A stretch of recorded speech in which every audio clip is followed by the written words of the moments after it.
Donde antes había habido luz, ahora solo había oscuridad. El pulso cálido y urgente de la muerte cercana brotó en sus venas, el amargo sabor de la traición totalmente esperada pero en absoluto bienvenida.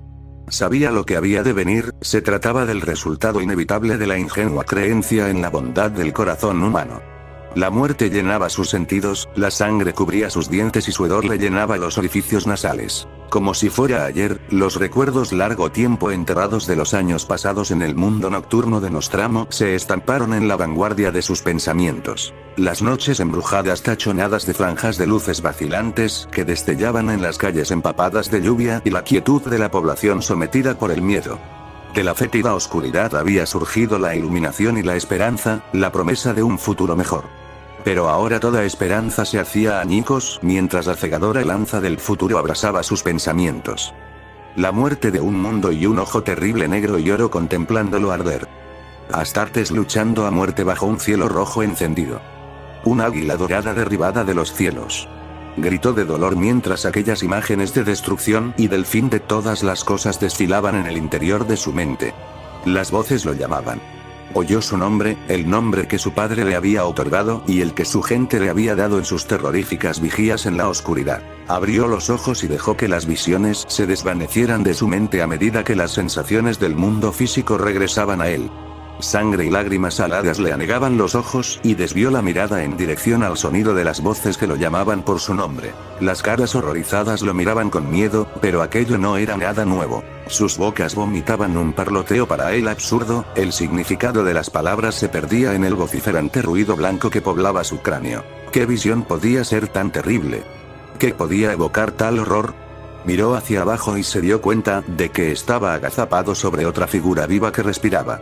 Un gigante ataviado con una toga dorada hecha jirones, su pelo de un blanco hueso salpicado de relucientes gotas rubí, un manto de terciopelo rojo hilvanado de oro se extendía bajo él como un charco de sangre. La piel de hierro, morena, abierta y sangrando, se apartó de la destrucción causada al cuerpo que yacía bajo él levantando las manos, apretándolas en puños. La sangre goteaba de las yemas de sus dedos y podía saborear la cálida riqueza de la maestría genética codificada en cada molécula que cubría sus dientes. Conocía a ese gigante. Su nombre era legendario, su corazón pétreo y su maestría en la guerra inigualable. Su nombre era Rogaldorn. Volvió a alzar la mirada cuando oyó su propio nombre, mencionado por un guerrero de servoarmadura dorada de los puños imperiales que portaba la heráldica negra y blanca de su primer capitán. Conocía a ese guerrero también.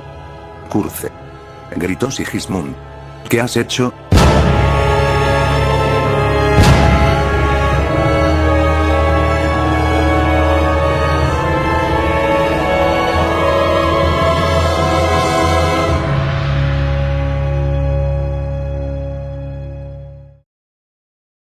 El vacío del espacio parpadeaba con el halo de los soles distantes más allá del cristal blindado, planetas lejanos y sistemas desconocidos giraban en sus arcos prefijados ignorantes de los dramas que se representaban en el escenario de los afanes humanos. ¿Qué sabían aquellos que vivían bajo esos soles del sistema Cherauti de la sangre que se había derramado para pacificarlo en nombre del emergente imperio de la humanidad?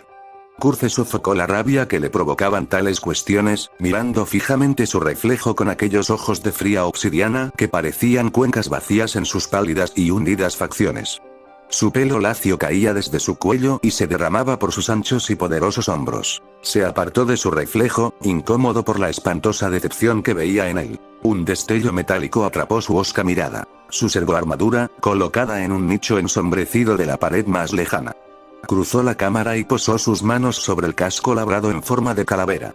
Los rasgos como joyas de las lentes parpadearon en la escasa luz y las alas oscuras se extendieron a sus lados como las de un ángel vengador de la noche. Las placas pulidas eran oscuras, como correspondía al primarca de los amos de la noche, cada una contorneada perfectamente para ajustarse a su forma y estaban rematadas con aristas de oro que capturaban la luz de las estrellas. Dando la espalda a su armadura de combate, paseó por el suelo duro y metálico de aquella lúgubre y cavernosa cámara en la que lo habían confinado. Gruesas columnas de acero sostenían el gran techo abovedado, sus tramos superiores perdidos en la sombra y el rumor del poderoso reactor de la fortaleza estelar latía como su pulso en el metal. Aquella estética de austeridad funcional era típica de los puños imperiales, cuyo artífice había construido aquella colosal fortaleza orbital para que sirviera como base de operaciones desde la que comenzar con el sometimiento del sistema Cheraut. Los hijos del emperador habían celebrado su tradicional banquete de la victoria antes de que se efectuara el primer disparo y junto a la legión de Fulgrim y a los amos de la noche, los puños imperiales de Rogal Dorn habían roto las defensas de la beligerante coalición humana que se resistía a la llegada del imperio. En un plazo de 8 meses de dura y sangrienta batalla el águila ondeaba sobre los escombros humeantes del último bastión, pero donde Dorn había alabado a la legión de Fulgrim, la conducta de los amos de la noche solo se había ganado su ira. La situación había llegado a un punto crítico en medio de las ruinas plateadas de Osmium. Las piras de los muertos tiznaban de negro los cielos y Curze observaba a sus capellanes orquestar las ejecuciones de los prisioneros derrotados cuando Dorn se presentó en su campamento, con su tersa cara atribulada. Curze. Nunca antes Rogal Dorn lo había llamado por su apellido. Hermano, contestó este. Por el trono. ¿Qué estás haciendo? Preguntó Dorn, su tono normalmente afable ahogado en las profundidades de su indignación. Una falange de guerreros de servoarmadura de oro acompañaban a su señor, e inmediatamente Curze percibió la tensión en el ambiente. Castigar a los culpables, contestó secamente.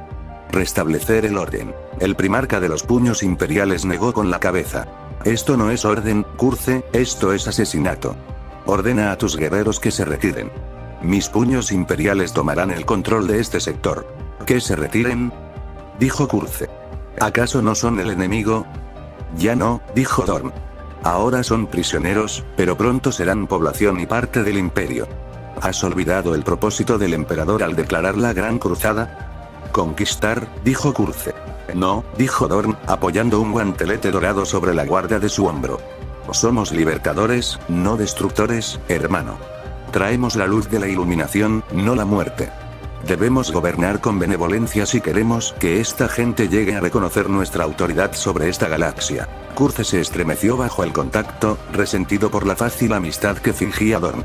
Una rabia biliosa bullía bajo su piel, pero si Dorn fue consciente de ello no dio muestra alguna. Esta gente se ha resistido a nosotros y debe pagar la pena por tal crimen, dijo Curze. La obediencia al imperio vendrá de la mano del miedo al castigo, lo sabes tan bien como cualquiera, Dorn. Mata a aquellos que se resistan y los demás aprenderán que oponerse a nosotros es morir. Dorn volvió a negar con la cabeza, agarrándolo del brazo para apartarlo de las miradas curiosas que su acalorada discusión estaba atrayendo. Te equivocas, pero hablaremos de esto en privado. No, dijo Curze, librándose con furia del agarre de Dorn. ¿Crees que esta gente hincará sus rodillas dócilmente porque mostremos compasión? La piedad es para débiles y necios. Solo alimenta la corrupción y la traición eventual. El miedo a las represalias es lo que mantendrá a raya a este planeta, no la benevolencia. Dorn suspiró. Y el odio que siembres en aquellos que dejes vivos pasará de una generación a la siguiente hasta que este mundo estalle en una guerra en la que ninguno de los que la disputen recuerde la causa. Así nunca acabará, ¿no lo ves? El odio solo engendra odio y el imperio no puede edificarse sobre tales cimientos ensangrentados. Todos los imperios se forjan en sangre, dijo Curze. Fingir que no es así es ingenuo. La fuerza de la ley no puede mantenerse con la ciega esperanza de que la naturaleza humana sea inherentemente buena. No hemos visto lo suficiente para saber que, en definitiva, la gran masa de la humanidad debe ser forzada al acatamiento. No me puedo creer que esté oyendo esto, dijo Dorn. ¿Qué es lo que se ha apoderado de ti, Curze?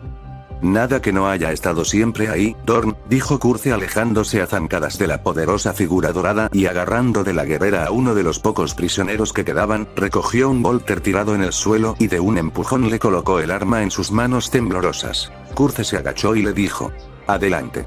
Mátame. El hombre, aterrorizado, negó con la cabeza, el arma desmesurada se sacudía entre sus manos a pesar de que sus miembros estaban paralizados. No. Dijo Curze. ¿Por qué no? El prisionero intentó hablar, pero estaba tan sobrecogido por la terrorífica proximidad del primarca que sus palabras fueron ininteligibles.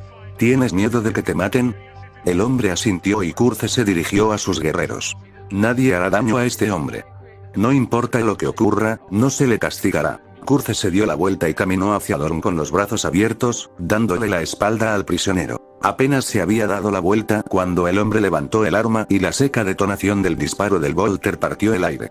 Saltaron chispas cuando el proyectil explosivo rebotó en la servoarmadura de Curze y este giró sobre sus tobillos para astillar el cráneo del prisionero con su puño. El cadáver decapitado osciló por un momento antes de caer lentamente sobre sus rodillas y desplomarse de bruces. «Ya ves», dijo Curze, con sus dedos goteando sangre y fragmentos de hueso. «¿Y qué se supone que prueba eso?», preguntó Dorn, con sus rasgos contraídos en una mueca de desagrado. «Que a la menor oportunidad que tengan los mortales elegirán el camino de la disensión». Cuando pensó que sería castigado no se atrevió a disparar, pero en el momento en que se creyó libre de las consecuencias, actuó. «Ha sobrado de mala fe», dijo Dorn. Curze se apartó de él antes de que pudiera seguir argumentando, pero el primarca de los puños imperiales lo agarró del brazo. «Tus guerreros se retirarán, Curze. Es una orden, no una petición. Abandona este planeta. Ahora». Los ojos de Dorn se habían endurecido como el granito y Curze conocía lo suficiente la resolución de su hermano como para darse cuenta de que había ido demasiado lejos. «Cuando esta campaña termine tendremos unas palabras, Curze. Has cruzado una línea y no pienso tolerar más tus bárbaros métodos de guerra. Tu camino no es el camino del imperio». «Quizá tengas razón», susurró Curze, y dirigió a sus guerreros lejos del campo de batalla, con sus oscuras servoarmaduras haciéndolos parecer sombras entre las ruinas.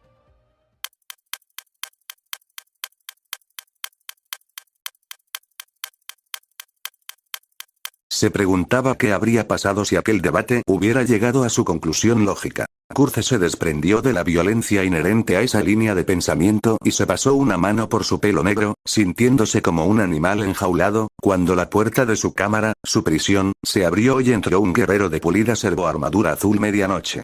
Más allá de la puerta pudo ver las figuras blindadas de púrpura de la guardia del Fénix de Fulgrim, sus alabardas doradas y las cotas de malla de bronce resplandecían en la pálida luz de la fortaleza estelar. Dorn y Fulgrim no iban a correr riesgos con respecto a su confinamiento. El recién llegado llevaba afeitada la cabeza, pálida y angular, con sus ojos de negro azabache emboscados bajo un ceño prominente sobre una mandíbula agresiva. Curze hizo un gesto de reconocimiento ante la visión de su palafrenero el capitán Shan, e hizo una seña para que se acercara con un movimiento impaciente de su mano.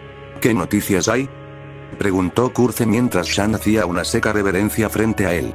«El señor de los puños se recupera, mi señor. Un ser inferior a un primarca habría muerto 3 veces con las heridas que le provocasteis». Curze devolvió la mirada a las órbitas de las estrellas más allá del casco de la estación, demasiado consciente de la severidad de las heridas de Dorn que había abierto con sus propios dientes y uñas desnudas. «Entonces debo esperar el juicio de mis pares, ¿no es así?». «Con todo respeto, mi señor, derramasteis sangre de un hermano primarca. Y demandarán sangre en pago, sin duda», recordó a Dorn irrumpiendo en sus estancias, enfurecido por las matanzas sobre Cheraut e indignado por lo que Fulgrim le había contado, los secretos que a su vez Curze había confiado a Fulgrim días antes. El ataque le había sobrevenido a Curze mientras el Fénix le contaba historias de Chemos, derribándolo contra el suelo y arrasando su mente con horrendas visiones de una pesadilla futura de muerte y oscuridad sin remisión. Conmovido por la aparente preocupación de Fulgrim, Curze había confiado en su antiguo tutor, contándole las visiones que lo habían acosado desde sus primeros días en Nostramo. Una galaxia en llamas. Astartes volviéndose unos contra otros. La muerte que lo esperaba a manos de su padre. Los pálidos y aquilinos rasgos de Fulgrim habían permanecido estoicos, pero Curze había visto el desasosiego que saltó en sus ojos. Había esperado que Fulgrim mantuviera la confidencia de su confesión, pero cuando Dorn apareció en su puerta, supo que lo había traicionado. La verdad era que apenas tenía recuerdo de lo que había ocurrido tras las acusaciones de insultar al emperador, el presente se había desvanecido y el futuro había asaltado su mente con visiones agónicas de una galaxia atrapada en un ciclo de guerra sin fin, donde los Xenos, los mutantes y los rebeldes se habían alzado para celebrar un banquete con el cadáver putrefacto del imperio. ¿Ese era el futuro que el emperador estaba creando? Aquel era el destino definitivo de una galaxia en la que el miedo al castigo dejaba de ser un agente de control. Aquel era el inevitable resultado de permitir que hombres débiles acuñaran el destino de la humanidad y Curze sabía que, de todos los primarcas, solo uno tenía la fuerza de voluntad que se necesitaba para moldear el nuevo imperio del barro maleable de su forma presente. «Ha llegado el momento de forjar nuestro propio camino, Shan», dijo Curze.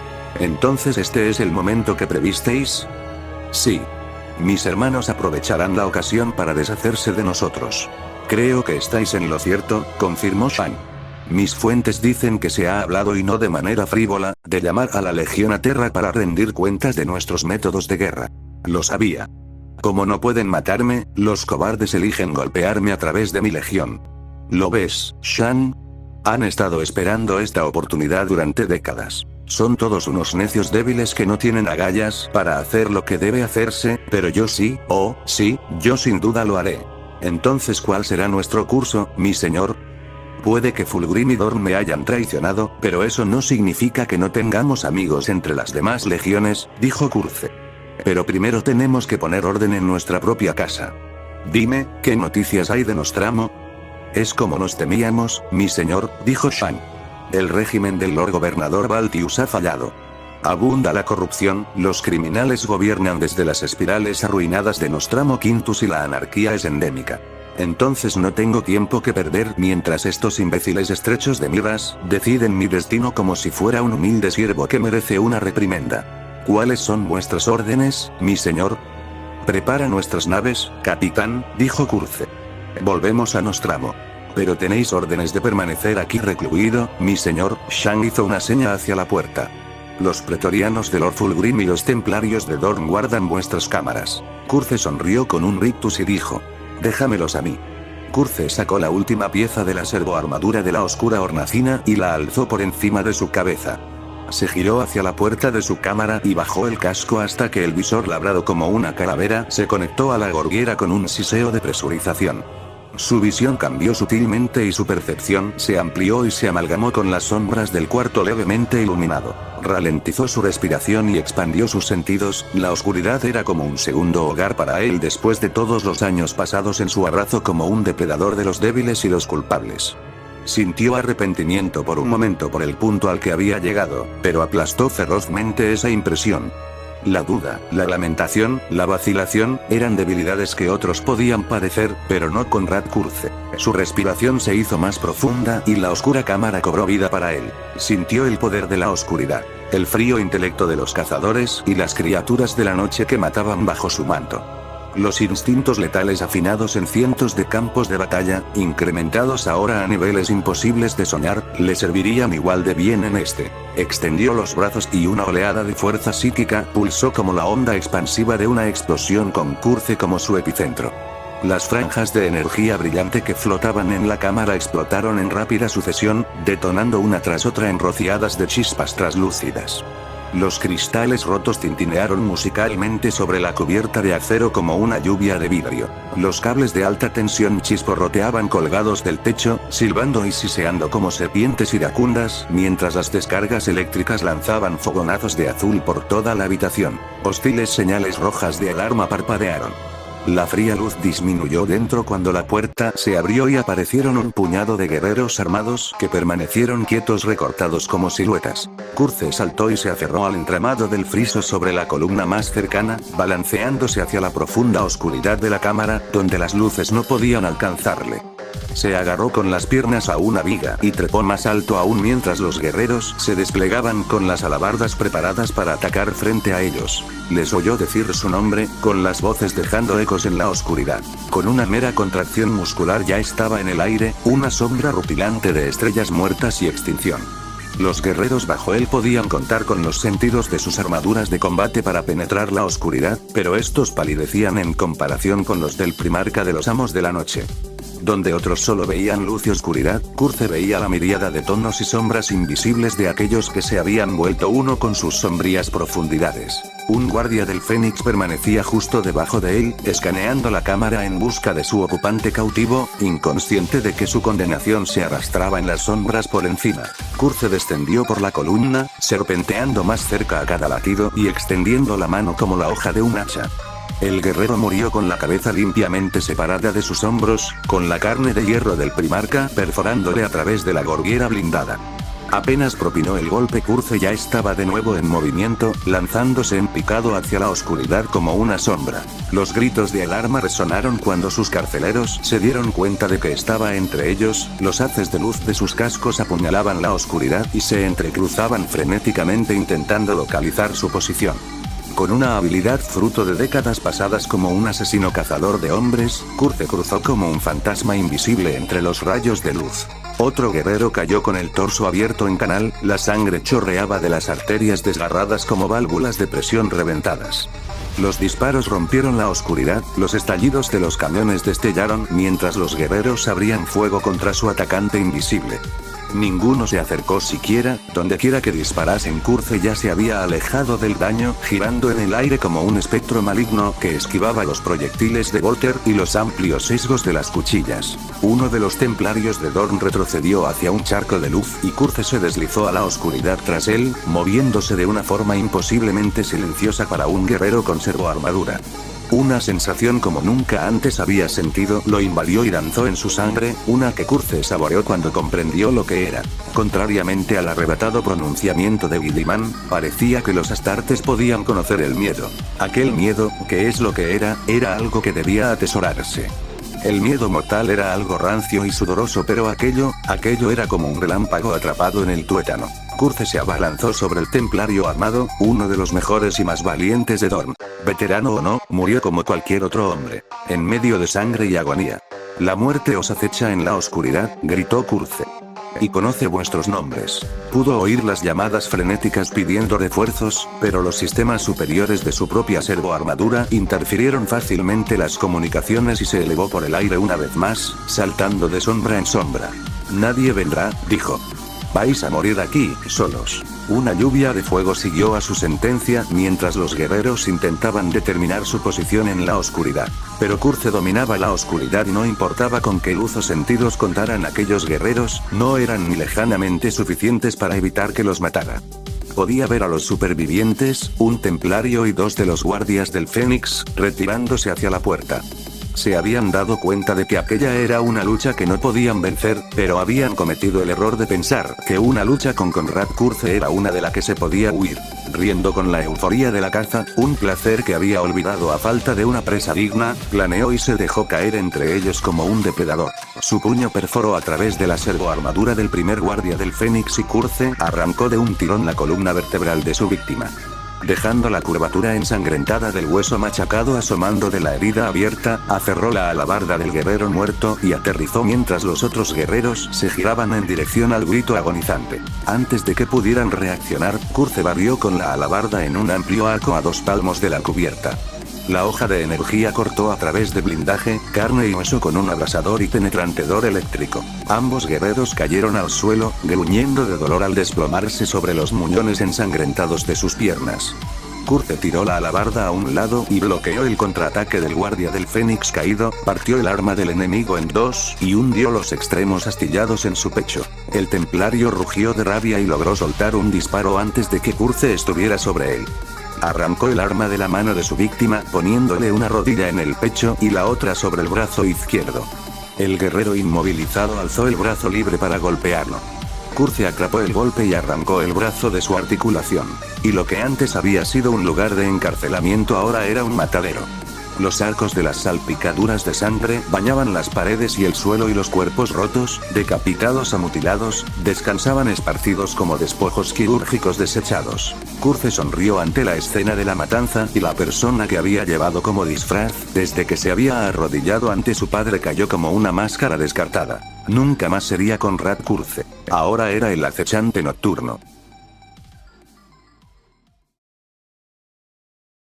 El acechante nocturno dio la vuelta a la última carta y apretó la mandíbula cuando el patrón familiar apareció una vez más.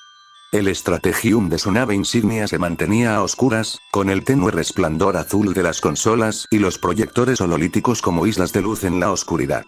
El primarca de los amos de la noche no prestaba atención a su entorno, ignorando la tensión de la que estaba impregnado, la impaciencia que erizaba a cada miembro de la tripulación del puente. Una baraja de cartas descansaba sobre la suave luminosidad del atril frente a él, sus bordes desgastados y doblados tras décadas de barajar y repartir. poco más que un juego de salón popular entre los ricos indolentes de Nostramo Quintus, había descubierto que las variaciones de aquellos naipes se habían empleado en las colmenas de Medea y por las tribus de los francos como medios de adivinación en los tiempos anteriores al descenso de la vieja noche. Las cartas, aparentemente, correspondían a la estratificación de la sociedad de su tiempo, con los diversos palos representando a los guerreros, los sacerdotes, los mercaderes y los trabajadores. La creencia antigua sostenía que el futuro podía leerse en los patrones de las cartas conocidas como los arcanos mayores, pero tales tradiciones eran conceptos obsoletos en aquella galaxia laica y descolorida. Salvo que no importaba cuánto barajara y echara aquellas cartas sobre la pulida superficie del atril, el patrón era siempre el mismo. La luna, el mártir y el monstruo se disponían en triángulo. El rey aparecía invertido a los pies del emperador en un lado del patrón y en el otro, también invertido, estaba la paloma, una carta que los académicos postulaban que se trataba de un símbolo de esperanza. La carta que acababa de echar coronaba el patrón, una carta que había cambiado poco a lo largo de los siglos y cuyo significado, si bien a veces malinterpretado, era inconfundible: la muerte. Oyó los pasos y vio al capitán Shan acercándose, vestido con su armadura de combate y envuelto en su capa ceremonial negra de reluciente patagio. Las alas llameantes de su casco enmarcaban la máscara mortuoria del cráneo de un alienígena, la pronunciada mandíbula inferior proyectada más allá de su garganta. A espaldas de su palafrenero, el acechante nocturno podía ver en las pantallas el delicado orbe en rotación que era Nostramo. Gruesas nubes de contaminación circundaban el planeta gris, salpicado de amarillos tumefactos y marrones leprosos. La luna bombardeada con radiación de Tenebor solo era visible como una enfermiza esfera emergente de la cancerosa corona del sol moribundo del sistema. ¿De qué se trata, capitán?, dijo el acechante nocturno. Un aviso del coro, mi señor. El acechante soltó una risa amarga. ¿Mis hermanos?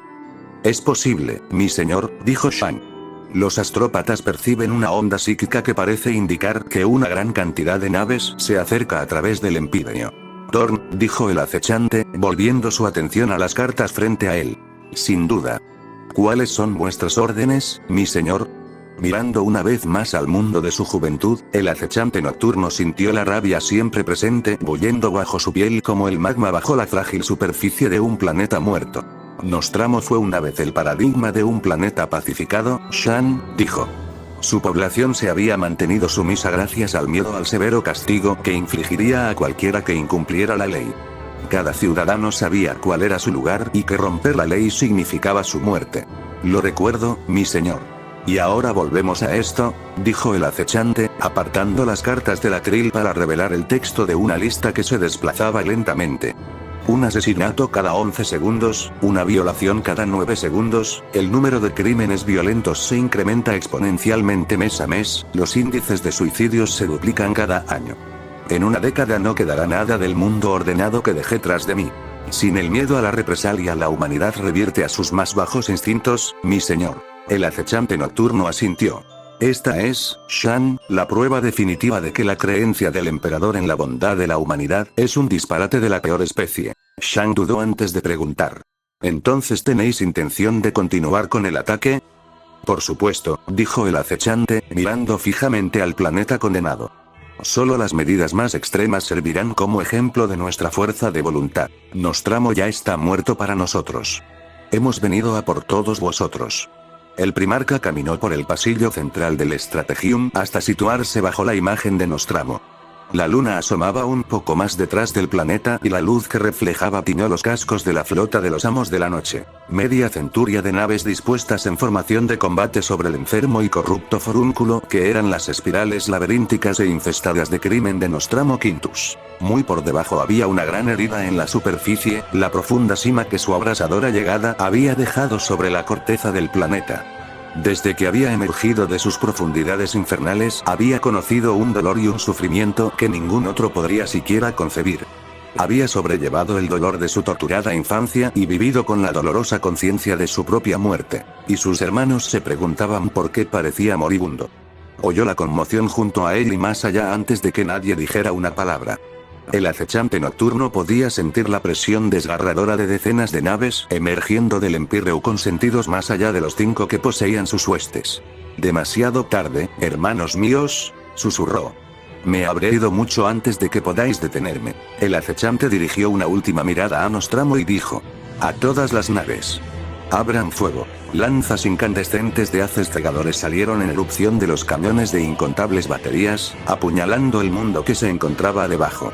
Convergiendo y multiplicando su energía, el poder de 1000 estrellas encerradas confluyó en un único pilar de luz más grueso que la más amplia espiral de Nostramo Quintus. El enorme rayo disipó la oscuridad que rodeaba Nostramo, con sus cielos bañados en luz mientras el fuego florecía por el terrible calor que el bombardeo de los amos de la noche había inflamado en el aire en kilómetros a la redonda. La lanza cegadora de pura energía penetró la impermeable superficie adamantina de Nostramo a través de la antigua línea de fractura abierta por la llegada del Primarca. Energías inimaginables excavaron capas y capas del planeta hasta alcanzar su núcleo en una devastadora explosión como rara vez había visto la galaxia. El acechante nocturno contempló la muerte de Nostramo con un calmado desapego, sintiendo caer sobre él la enormidad de la acción que acababa de llevar a cabo como un oscuro velo. Extrañamente, no era la carga que esperaba. A medida que veía separarse las placas tectónicas partidas y el corazón derretido del planeta derramarse, devorando el paisaje y quemando la atmósfera, la única sensación de la que fue consciente fue un intenso alivio. El pasado estaba muerto y había mostrado que el credo por el que había vivido era más que simples palabras vacías. La onda de choque de aquel acto terrible resonaría por todo el imperio y atraería la atención de los que, como él, comprendían los sacrificios que eran necesarios para preservar la galaxia para la humanidad. Nostramo ardió y el acechante nocturno dijo: llevaré la carga de este mal sobre mí y no la temeré, puesto que soy el miedo encarnado.